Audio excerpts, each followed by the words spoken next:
Hey guys, Saint here, and instead of doing a jungology this week, I'm going to actually do something that I think would be incredibly helpful to people, because I see this in high like Masters and low Challenger all the time, where people get cheesed at their red buff, and they just die, and then they just lose the whole early game off of it, and it just snowballs out of control. And I could only imagine like how prevalent this is in lower elo, where people get cheesed at their buff. And of course, everybody wants to know how to stop it. So I'm going to show you guys how to stop getting cheese at the bus. I'm also going to talk about some other things. All right, so this is one of my games. This is like a Masters game, I think. This is on my Smurf, and we have Rengar and they have Nidalee. So basically, let's see how this plays out. We'll talk about this. So here's the first mistake this guy's doing as a jungler. He's taking the double golems from the bot lane, and the reason why this is bad is because, let's say hypothetically the Nidalee soloed her blue, which is something a lot of Nidalees do, and these people got the camp and they had the XP advantage off it. They would be almost both of them would be a half a level ahead of us, and they could really bully our lane if they knew how to press that advantage, and we'd always be a half level behind. So by taking these double golems, you're basically making your bot lane instantly lose the lane, no matter what. If it's two equally skilled players, like if both duos are both equally skilled and it's in like a pretty equal matchup, you just lost the bot lane. By doing this, you just lose bot lane for your bot. Like, it's over. Like, it's not over, but it's like they're at a pretty big disadvantage. So don't make your bot lane pull doubles ever, unless you like really need it.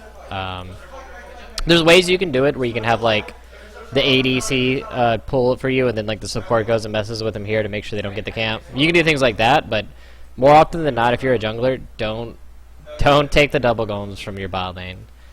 Alright, so let's play this through. So let's see what actually happens in this. We'll speed this up a little bit. So see, we got the Nidalee, as you can see. She got the camp pulled for her. So she's going to jump over this wall, and she's going to be sitting here ready and waiting for this guy at his buff. And she's just waiting in the bush.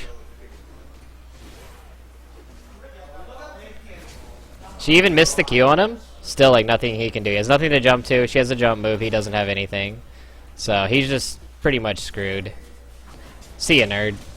Alright, so I'm sure this has happened to a lot of people, where you died at the red buff like this, and you want to know how to stop it, right? So guess how he could have stopped that here. He could have let Corki and Thresh get the double golems here on their own, and he could solo red buff. It's not like as efficient of a clear, but pretty much whenever I'm jungling and I see a Nidalee or a Rengar on the other team, or even a Lee Sin, I always start on my red buff. Or I start on one of the camps. Whatever camp that I feel I can solo the best. And soloing red buff is actually not that bad, because when you smite it, you get back, a portion of your missing health. So it's actually not that bad for your clear. Like, he could have done the red buff, and then he could have gone to, like, Raptors, and then, like, Wolves, and then probably, like, Blue or Gromp, and then he would be done with his clear. Or he could even gotten Scuttle Crab in there. And what would have happened is the Nidalee would have done this camp, and then he would have come over to be like, ha, I'm going to cheese you at your red. And then guess what? This camp's missing, and this camp's missing. And then if he had, like, a ward or something on him, he could have, like, warded to protect himself. And if Nidalee decides to try to cheese him here, he can just flash over this wall and like be safe under the turret. So he's much safer here from being cheesed. And this will put the Nidalee incredibly behind, because she won't have any jungle to farm, and like Rengar will know exactly where she is. So pretty much all of Nidalee's early game has just been shut down by just deciding to start your red. And then guess what? Because Nidalee's on this side of the map, and she's like invested all her time, and she's only level 2.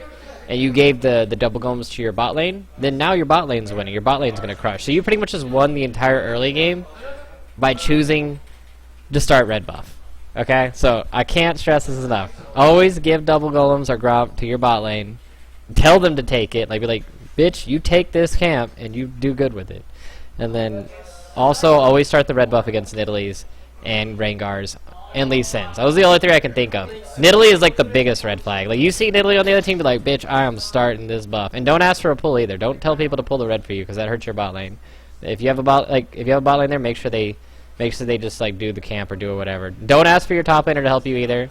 Your top laner should be doing like Raptors or some shit like that. Like, the best opening that this team could have possibly done is Echo, start Raptors, do Raptors, use solo red buff, and then bot lane, do the double golems, and then you'll just go to wolves, Gromp or blue, and then get Scuttle Crab, and then you just like won the entire early game for your team. Well, I hope you guys learned some stuff from that. Maybe I'll be throwing some more of these videos out here later in the week, give you some guys tips, and maybe also like throw out another Jungology in the middle of the week. Probably on Evelyn or something like that. But I hope you guys learned something and enjoyed, and if you guys like the video, don't forget to subscribe. And we'll see you guys next time.